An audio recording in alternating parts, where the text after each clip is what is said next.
Monsieur le ministre, la parole est à Monsieur Jacques Traval. Monsieur le Premier ministre, la rentrée est mouvementée.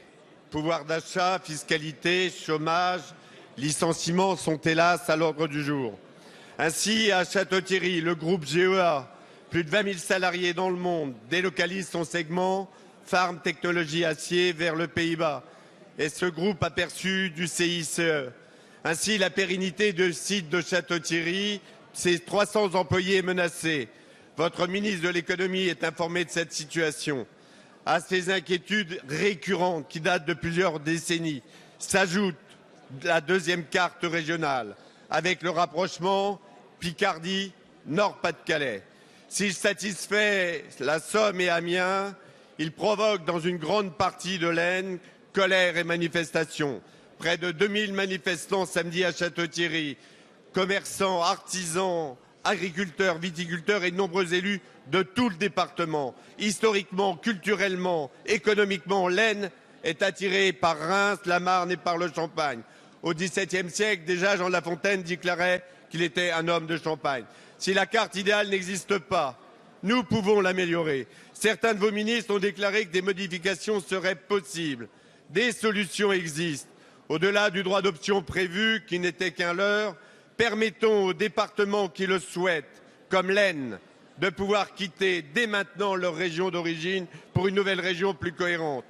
Pour cela, le groupe 2RDP souhaite prolonger la discussion au sein de notre Assemblée, pas seulement pour rechercher des majorités, mais pour mieux prendre en compte la vie quotidienne de nos habitants et redonner un avenir et de l'espoir à nos territoires, surtout ruraux.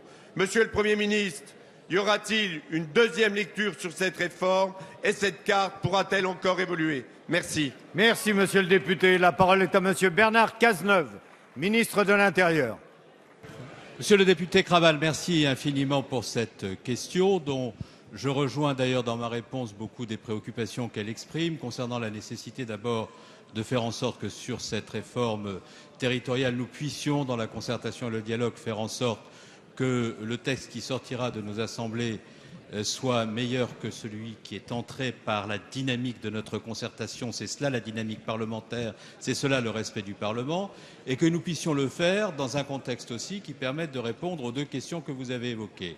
La première question que vous avez évoquée, c'est celle du droit d'option. Mais je vous sais trop attaché à la réalité pour ne pas reconnaître que sur cette question nous avons progressé, puisqu'il sera désormais possible, sans passer par le référendum, dès lors que les collectivités locales concernées par le droit d'option dégagent une majorité des 3/5, de permettre aux collectivités locales de faire le choix que vous appelez de vos vœux. Et si d'ailleurs cette disposition avait existé pour ce qui concerne par exemple l'Alsace, le résultat de l'Alsace aurait été différent de celui qu'a donné le référendum sur la collectivité unique d'Alsace. Le deuxième sujet que vous évoquez est celui de la nécessité de poursuivre le débat. Mais vous savez que le gouvernement a toujours été, sur les textes qui concernent les collectivités territoriales, très attaché au débat. C'est d'ailleurs la raison pour laquelle nous avons regretté qu'une commission spéciale soit demandée par le Sénat, alors que la commission des lois du Sénat aurait tout à fait pu se saisir du texte. C'est la raison pour laquelle nous avons regretté une saisine du Conseil constitutionnel sur les insuffisances de l'étude d'impact, que le Conseil constitutionnel d'ailleurs n'a pas suivi dans son argumentation, et une procédure référendaire adoptée par le Sénat mais non adoptée par l'Assemblée nationale. Alors si on veut que le débat se poursuive, il faut qu'on le veuille ensemble. Et si nous souhaitons tous que la deuxième lecture ait lieu, il appartient à chacun de faire en sorte que les conditions politiques soient réunies pour que cette deuxième lecture se déroule dans de bonnes conditions.